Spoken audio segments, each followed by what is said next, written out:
Yo, Bakayalo, Konoyalo, et oui, on va parler du fameux match France-Maroc qui nous attend, les amis. Oui, on va lire un petit article, 5 choses à savoir sur ce fameux France-Maroc, Coupe du Monde 2022, les gars, c'est parti. Allez hop, je vous mets la petite page tranquille comme ça qu'on va lire.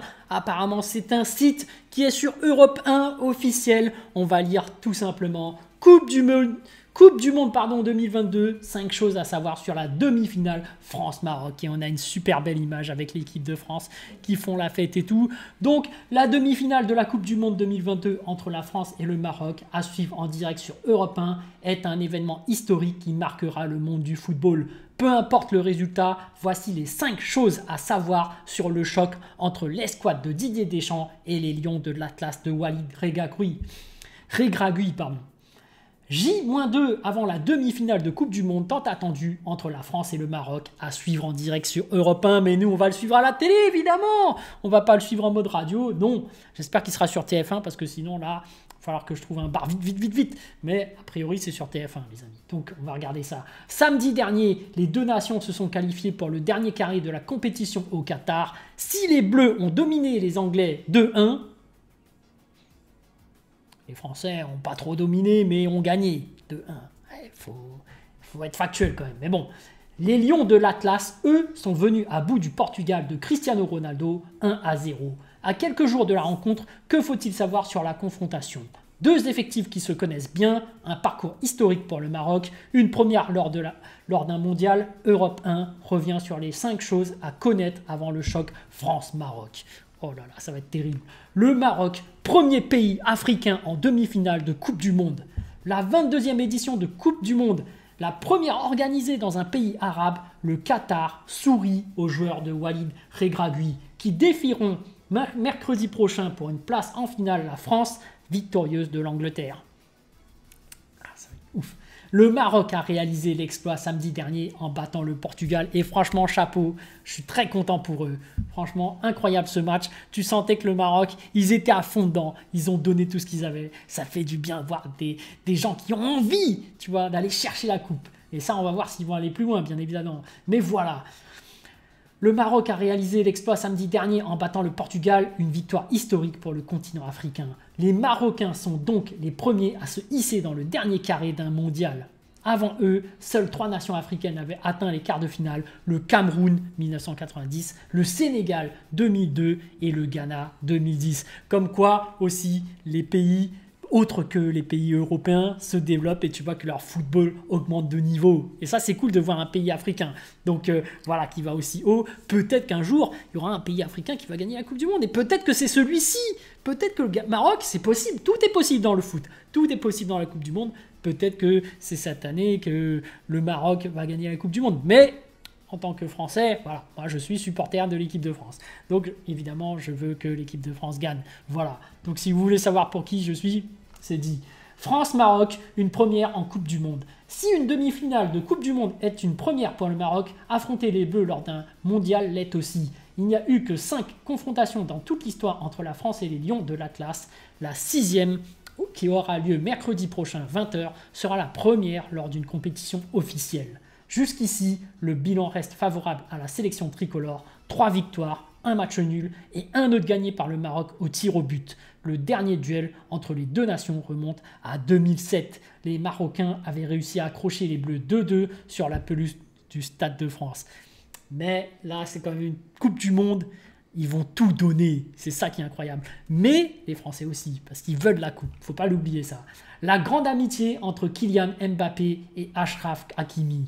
Tous deux évoluent au PSG, dans le club de la capitale française. Kylian Mbappé et Achraf Hakimi s'entendent parfaitement et ont fini par créer une forte amitié. Il n'est pas rare de les voir célébrer leur but ensemble. Et pendant ce mondial 2022, ils se sont tous les deux envoyés des clins d'œil. Le Maroc a lancé les hostilités avec sa célébration après un pénalty décisif qui a qualifié les siens face à l'Espagne. Après avoir réalisé une super panenka, faut oser faire une panenka, Achraf Hakimi a imité une danse pingouin pour célébrer la qualification du Maroc. J'aime bien la célébration d'Mbappé aussi. Et j'aime bien celui de Griezmann avant qu'il faisait, mais il le fait plus. De toute façon, il marque moins. Mais bon. Un geste en hommage au buteur français. La star des Bleus n'a pas tardé à réagir. Face à la Pologne, Kylian Mbappé a inscrit un doublé et permis à la France de se qualifier pour les quarts de finale. Lors de la célébration de l'un de ses buts, le numéro 10 tricolore a célébré sa réalisation avec un genou au sol et un pouce collé au bout du nez. Un geste connu des supporters du PSG, puisque les deux joueurs l'ont déjà emprunté en Coupe de France face à Lorient le 3 avril dernier. Ah, les petits clins d'œil entre footballeurs, des petites célébrations comme ça. C'est sympa à voir. Moi, j'ai commencé à le faire quand je suis au foot, là. Quand je fais du urban foot, avant, tu sais, les gens, tu commences à être content, tu cours, tu dis t'es content et tout. Maintenant, j'ai commencé à faire mes célébrations. J'ai fait la même que Griezmann, là. C'est marrant de faire des célébrations. Les autres, ils pètent des câbles et tout. Ah, c'est drôle, c'est drôle. Alors, la star des Bleus n'a pas tardé à réagir. Face à la Pologne, Kylian Mbappé a inscrit un doublé et permis à l'équipe de France de se qualifier pour les quarts de finale. Lors de la célébration de l'un de ses buts, le numéro 10 tricolore a célébré sa réalisation avec un genou au sol et et un pouce collé au bout du nez. Un geste connu des supporters du PSG puisque les deux joueurs l'ont déjà emprunté en Coupe de France face à Lorient le 3 avril dernier. L'amitié entre les deux hommes est bien connue et la visite de Kylian Mbappé à son coéquipier parisien le confirme. Pendant la compétition, le Français s'est rendu à l'hôtel du Maroc afin de saluer Achraf Hakimi.